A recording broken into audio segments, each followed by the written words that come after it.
शुरू करने वाले हैं सब ग्रुप। ठीक है, सब ग्रुप तुम लोग देख चुका है, क्या क्या था बता दिए थे, ग्रुप कैसे होता है, कैसे बनाते हैं, क्या वेरिफिकेशन कैसे होगा, सब कुछ क्लियर हो चुका है। अब इसके बाद हम लोग सब ग्रुप देखेंगे। तो सब ग्रुप में भी क्या करोगे कि होगा वो ग्रुप के जैसा ही। ठीक है, ग्रुप का जो प्रॉपर्टी है वही सब प्रॉपर्टी सब ग्रुप में भी दिखना चाहिए। मतलब तुमको एक सेट दे देंगे और एक सबसेट दे देंगे। ठीक है, एक सेट को बोलेंगे कि ये ग्रुप बन चुका है। ठीक है, सबसेट को भी वही बाइनरी ऑपरेशन दे दिया जाता है।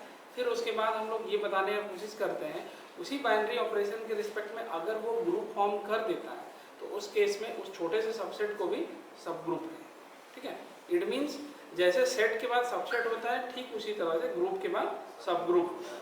ठीक है, अंतर सिर्फ इतना आ रहा है कि जो ग्रुप का जितना प्रॉपर्टी है वही वाला प्रॉपर्टी सब ग्रुप में भी होना चाहिए, तब जा करके हम कह पाएंगे कि हाँ पर्टिकुलर जो सेट है वो सब ग्रुप बन रहा है। तो देखो डेफिनेशन लिखेंगे इसका।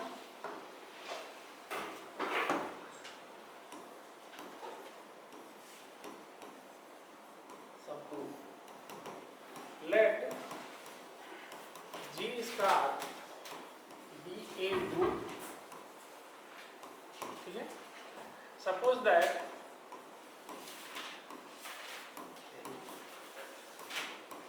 H is a non-empty subset of G. H is said to be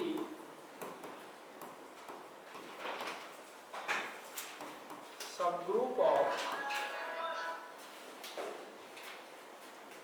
G if this H is a group under star. ठीक है, सेम यही रहेगा। H तुम्हारा नॉन एम्प्टी सबसेट है, इसको सब ग्रुप कब कहेंगे, सब ग्रुप कब बोलेंगे जब ये H जो है वो ग्रुप बन जाता है अंडर दिस स्टार। और ये स्टार कौन सा है, यही ग्रुप का बाइनरी ऑपरेशन है। ठीक है, तब जाकर हम कह पाएंगे कि ये सब ग्रुप बनेगा। ठीक है, अब देखना, अब इसका मतलब क्या क्या समझ में आ रहा है कि अगर H हमारा एक सब ग्रुप बन रहा है तो उस केस में H को क्या क्या होना चाहिए, क्लोज भी होना चाहिए, ग्रुप का सारा प्रॉपर्टी होल्ड करेगा, क्लोज भी रहेगा, एसोसिएटिव भी रहेगा, उसके पास आइडेंटिटी भी रहेगी और हर एलिमेंट के पास इनवर्स भी रहेगा। ठीक है, तो हम लोग उसको आगे लिखते हैं। If H is a subgroup of this G, then पहला H is closed under star, second H is associative under star, तीसरा property H has identity element। आगे हम बताएंगे कि इसका आइडेंटिटी एलिमेंट कौन होगा। फिर चौथा प्रॉपर्टी हमारा आ जाएगा each element of H has inverse। ठीक है, इतनी सारी चीजें उसमें रहेंगी। ओके, चलो इतना दूर पहले लिखो।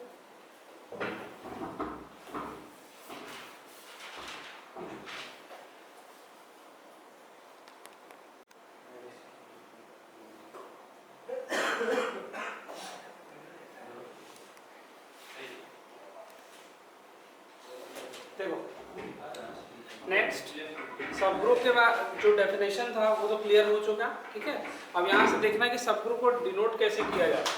ठीक है, जब भी हम नोटेशन में भी यूज कर सकते हैं कि सब ग्रुप को अगर है तो क्या होगा। देखो अगर हम बोल रहे हैं कि H is a subgroup of this G, then वहाँ पर इसको डिनोट कुछ ऐसे भी किया जा सकता है H less than equal to G। ठीक है, दोनों का मीनिंग सेम है। अगर ये लिखा हुआ मिल रहा है H is less than equal to G तो उसका मतलब है कि H जो है वो सब ग्रुप ऑफ G है। ठीक है, फिर इसी तरह से उसके बाद हम लोग इसका क्लासिफिकेशन कुछ इस तरह से कर लेते हैं। देखना, अगर मान लो मेरे पास कोई जी जो है जी स्टार एक ग्रुप दिया गया है, ठीक है, तो इसके पास दो सब ग्रुप जो है ऐसे हैं, वो कुछ भी कैसा भी ग्रुप रहे वो जरूर रहे, ठीक है, उनको ट्रिवियल ग्रुप्स कहा जाता है। तो यहाँ पर लिखेंगे एक होता है H is equal to identity और दूसरा वाला होता है G खुद, ठीक है। ये दोनों जो सेट्स हैं, ये दोनों के दोनों इसका सब ग्रुप रहेगा। हम कोई भी ग्रुप दिया रहे उसका दो सब ग्रुप डेफिनेटली रहता है, एक तो वो खुद और दूसरा एक ऐसा सेट जिसमें सिर्फ और सिर्फ आइडेंटिटी रहेगा, ठीक है। तो दीज आर ट्रिवियल सब ग्रुप्स ऑफ दिस जी, ठीक है, इनको ट्रिवियल कहा जाता है। तो नॉन ट्रिवियल क्या होता है? नॉन ट्रिवियल कहने का मतलब इन दोनों को छोड़ करके और जो दूसरा सब ग्रुप बनेगा वो सारा तुम्हारा नॉन ट्रिवियल रहेगा, ठीक है। आगे देखो, प्रॉपर सब ग्रुप। प्रॉपर सब ग्रुप में क्या होगा कि जी स्टार जो है ये तुम्हारे पास एक ग्रुप की तरह रहेगा, ठीक है, ये ग्रुप ऑलरेडी रहना चाहिए। उसमें क्या लेते हैं कि H जो है वो एक प्रॉपर सबसेट लेते हैं हम लोग G का, ठीक है, यहाँ पर लिख लेना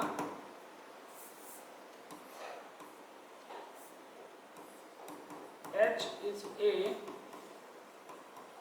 proper subset of this G।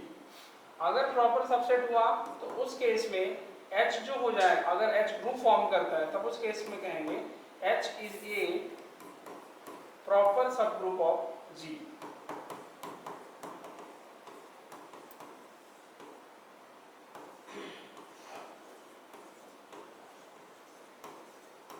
ठीक है, यहाँ पर जो हम लोग इक्वलिटी का लगा रहे थे ना, कहाँ गया? H यहाँ पर इस तरह से जो इक्वलिटी दिए हैं इसका दो मीनिंग यही निकलता है। H या तो तुम्हारा G होगा या तो H definitely proper subset of G हो जाएगा। प्रॉपर सबसेट बना तो प्रॉपर सब ग्रुप बनेगा, और अगर ये डाल रहे हो तो इसमें दो केसेस हैं, ये तुम्हारा ट्रिवियल बन जाएगा, ट्रिवियल सब ग्रुप हो जाएगा, और ये तो यही जितना भी प्रॉपर सब ग्रुप आता है सारे के सारे नॉन ट्रिवियल रहते हैं, नॉन ट्रिवियल एंड प्रॉपर सब ग्रुप। स्वतः उसका हिंदी में मतलब यही है, वो हमेशा रहेगा, ठीक है। तो ये दो चीज को ध्यान में रखना, जब भी सब ग्रुप रहा तो इस तरह का नोटेशन है, इसका दो मीनिंग निकलेगा, एक तो H G के बराबर हो सकता है, दूसरा H proper subset of G हो सकता है। प्रॉपर सबसेट हुआ तो नॉन ट्रिवियल और प्रॉपर सब ग्रुप बनेगा, और अगर इक्वल टू G है तो ट्रिवियल बनेगा। फिर दूसरा इसी में बताए थे कि अगर ट्रिवियल हुआ तो ट्रिवियल सब ग्रुप इसके दो ही बनेंगे, एक तो आइडेंटिटी को लेकर के सिंगलटन सेट, और दूसरा ये पूरा का पूरा G। इनके अलावा जो आएगा, यानी कि जो भी सबसेट बनेगा G का, सारा तुम्हारा नॉन ट्रिवियल बनेगा, ठीक है। चलो आगे देखो, अब एक एग्जांपल देखते हैं। अच्छा, याद होगा R प्लस जो है एक ग्रुप है कि नहीं? क्लोज्ड है, एसोसिएटिव है, आइडेंटिटी में इसके पास जीरो है, हर एलिमेंट का अपना इनवर्स भी दिख रहा है, ठीक है। अब एक सबसेट हम लेते हैं, ठीक है, मान लो Z लेंगे। Z क्या है? सेट ऑफ इंटीजर, ठीक है। हमको पता है कि Z जो है ये एक सबसेट है इस R का, ये बात को समझ रहे हैं। अब दूसरा, ये एक कंडीशन हो गया, R का ग्रुप होना जरूरी था,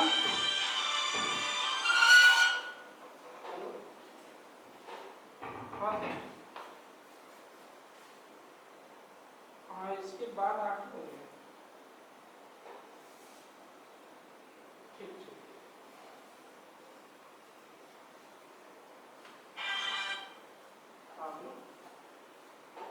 हाँ, हेलो, हाँ बोलिए। हाँ, क्लास ले रहे थे।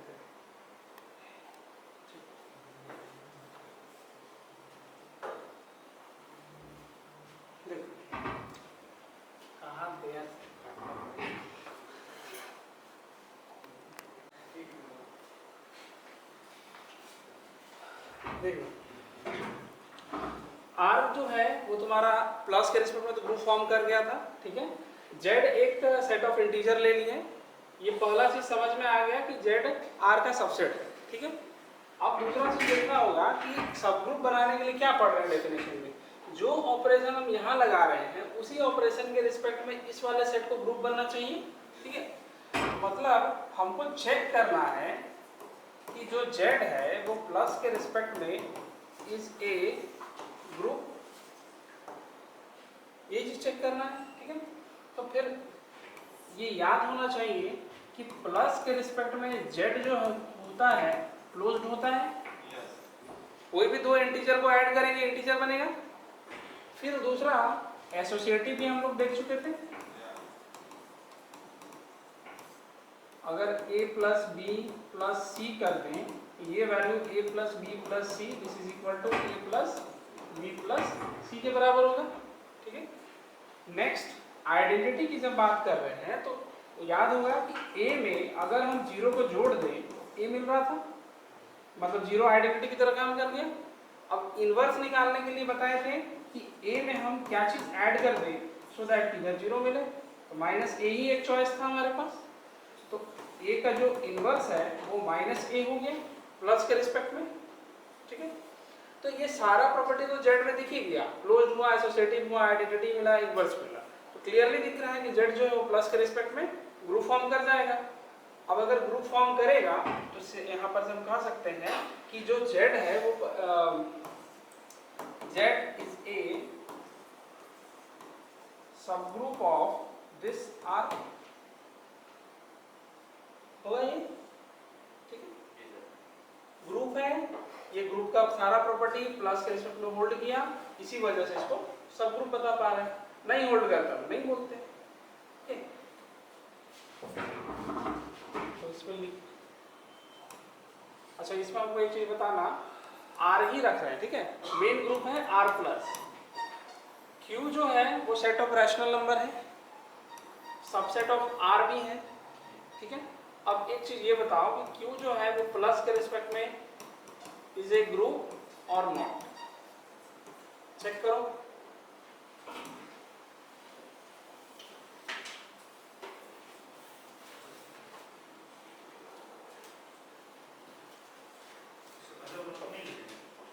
लिखना है सब लिख, अब चेक करो इसको।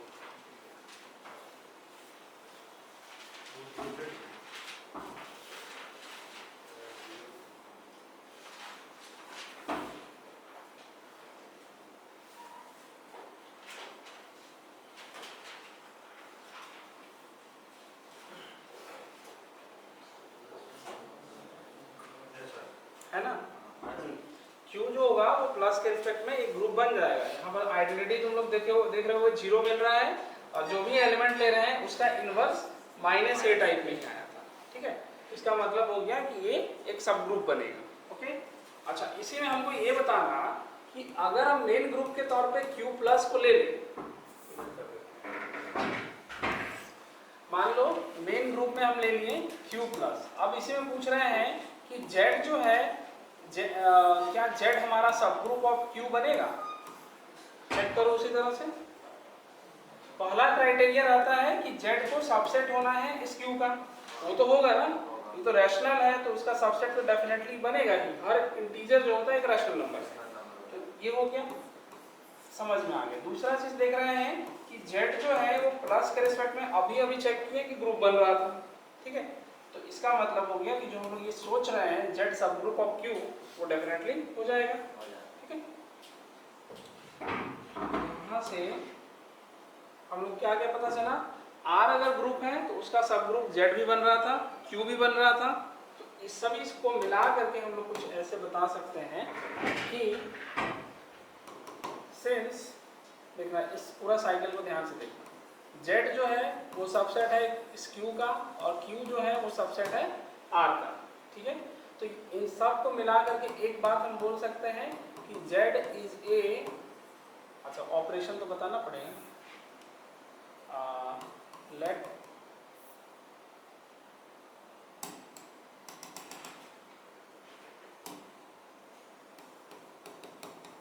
बाइनरी ऑपरेशन हम लोग अभी प्लस डिफाइन करके रखते हैं, ठीक है। देन उससे पता चल रहा है पहला चीज कि Z इज ए सब ग्रुप ऑफ Q भी देखें। दूसरा Z इज ए सब ग्रुप ऑफ R भी चेक कर लिए थे। फिर तीसरा इसी में बता पा रहे हैं Q इज ए सब group of Z, sorry Z कहाँ से होगा, R होगा, ठीक है।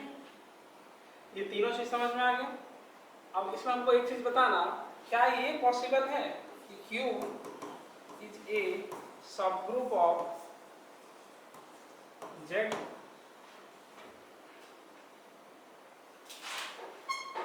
पॉसिबल है? हाँ, हम ये कहना चाह रहे हैं कि जब Z Q का सब ग्रुप बन सकता है तो क्या Q Z का सब ग्रुप बनेगा?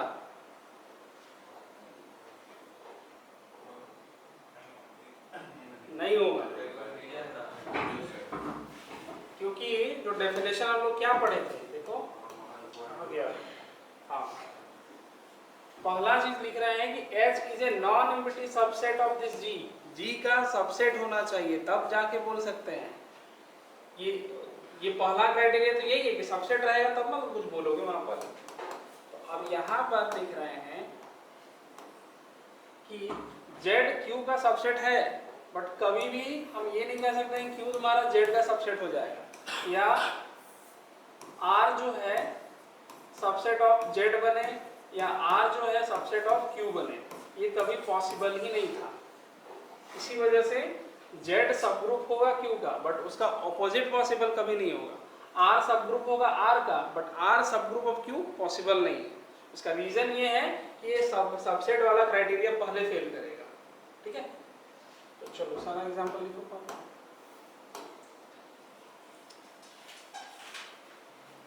यहाँ पर लिख दोगे, ठीक है।